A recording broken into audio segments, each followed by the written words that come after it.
ಪ್ರತಾಪ್ ಸಿಂಹನ್ಗೇನು ಈ F I ಆರು ಅದೇ ಸರ್ವೇ ಸಾಮಾನ್ಯ. ಏನೋ ಒಂದಿನ ಯಾರಿಗಾನ ಎಫ್ ಐ ಆರ್ ಹಾಕಿದ್ರೆ ಭಯ ಬಿದ್ದು ಅಯ್ಯೋ ಅಂತ ಅದು ದಿನನಿತ್ಯ ಎಫ್ ಐ ಆರು ಯಾರಿಗೆ? ಪ್ರತಾಪ್ ಸಿಂಹ ಮೇಲೆ.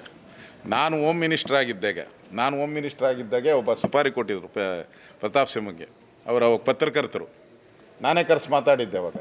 ನಾನು ಭಾಳ ಹಿಂದೆ ಹೋಮ್ ಮಿನಿಸ್ಟರ್ ಆಗಿದ್ದಾಗ ನಾನೇ ಕರೆಸಿ ಹಿಂಗೆ ನೋಡಪ್ಪ ನಿನ್ಗೆ ಸುಪಾರಿ ಕೊಟ್ಟಿದ್ದಾರೆ ಅಂಥೇಳಿ ನಾನೇ ಆ ಹೆಸರು ಕೊಟ್ಟು ಬಂದವನು, ಒಂದು ಪಿಸ್ತೂಲ್ ತೊಗೊಂಡಿರೋದು, ಇವ್ರನ್ನ ಫಾಲೋ ಅಪ್ ಮಾಡಿರೋದು ಎಲ್ಲ ಡೀಟೇಲ್ ಕೊಟ್ಟೆ. ಸೆಕ್ಯೂರಿಟಿ ಕೊಟ್ಟರೆ ಅವಾಗ ನಾನು ಹೇಳಿದೆ ಏನಪ್ಪ ಅಂತಂದ. ಅಣ್ಣ ಇವಾಗ ಬಂದಿದ್ದೀನಿ ಹಿಂಗೆ ಓದ್ತೀನಿ ನಾನೇನು ಭಯ ಬೀಳಲ್ಲ ಅಂತ ಹೇಳಿದೆ.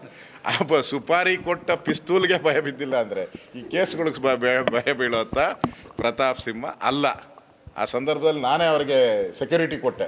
ಅವರು ಪತ್ರಕರ್ತರು, ಅವರು ನಿಮ್ಮ ಥರ ಪತ್ರಕರ್ತರಾಗಿದ್ದರು, ಅಂಕಣಗಳನ್ನು ಬರಿತಾಯಿದ್ರು. ಆ ಸಂದರ್ಭದಲ್ಲಿ ನಾನೇ ಬಲವಂತ ಅವ್ರು ಬೇಡ ಅಂತ ಹೇಳಿದ್ರು. ನಾನು ಜೊತೆಲಿ ಇಟ್ಕೊಂಡು ದಿನ ಓಡಾಡೋಕ್ಕಾಗಲ್ಲ, ಅವ್ರು ಕಾಫಿ ತಿಂಡಿ ಕೊಡ್ಸೋಕ್ಕಾಗಲ್ಲ ಅಂದರು. ಇಲ್ಲಪ್ಪ ಅಂತೇಳಿ ನಾನೇ ಆ ಸಂದರ್ಭದಲ್ಲಿ ಪತ್ರಕರ್ತರಾಗಿದ್ದರು. ಆ ಸಂದರ್ಭದಲ್ಲಿ ನಾನೇ ಅವ್ರಿಗೆ ಸೆಕ್ಯೂರಿಟಿ ಕೊಟ್ಟಿದ್ದೀನಿ ಹೋಮ್ ಮಿನಿಸ್ಟ್ರಾಗಿ. ಅದರಿಂದ ಇದು ಕಾಂಗ್ರೆಸ್ ನೋಡ್ರಿ, ಕಾಂಗ್ರೆಸ್ಸವರು ನಿರಂತರವಾಗಿ ದೇಶವನ್ನು ಎಮರ್ಜೆನ್ಸಿ ತಂದು ಅವತ್ತಿನ ಎಲ್ಲ ವಿರೋಧ ಪಕ್ಷದವ್ರನ್ನ ಜೈಲಿಗೆ ಹಾಕಿದ್ರು, ನ್ಯಾಯಾಧೀಶರುಗಳನ್ನ ಜೈಲಿಗೆ ಹಾಕಿದ್ರು, ಪತ್ರಕರ್ತರನ್ನ ಎಡಿಟರ್ಗಳನ್ನ ಜೈಲಿಗೆ ಹಾಕಿದ್ರು. ಅವ್ರಿಗೆ ಮಾನ ಮರ್ಯಾದೆ ಏನಿದೆಯಾ? ಕಾಂಗ್ರೆಸ್ ಅವ್ರಿಗೆ ಪ್ರಜಾಪ್ರಭುತ್ವದಲ್ಲ ಮಾನ ಮರ್ಯಾದೆನೇ ಇಲ್ಲ. ಅವ್ರಿಗೆ ಉಳಿಸ್ಕೊಂಡು ಪ್ರಜಾಪ್ರಭುತ್ವದಲ್ಲಿ ಗೌರವನೇ ಇಲ್ಲ ಅವ್ರಿಗೆ, ಕಾಂಗ್ರೆಸ್ ಅವ್ರಿಗೆ.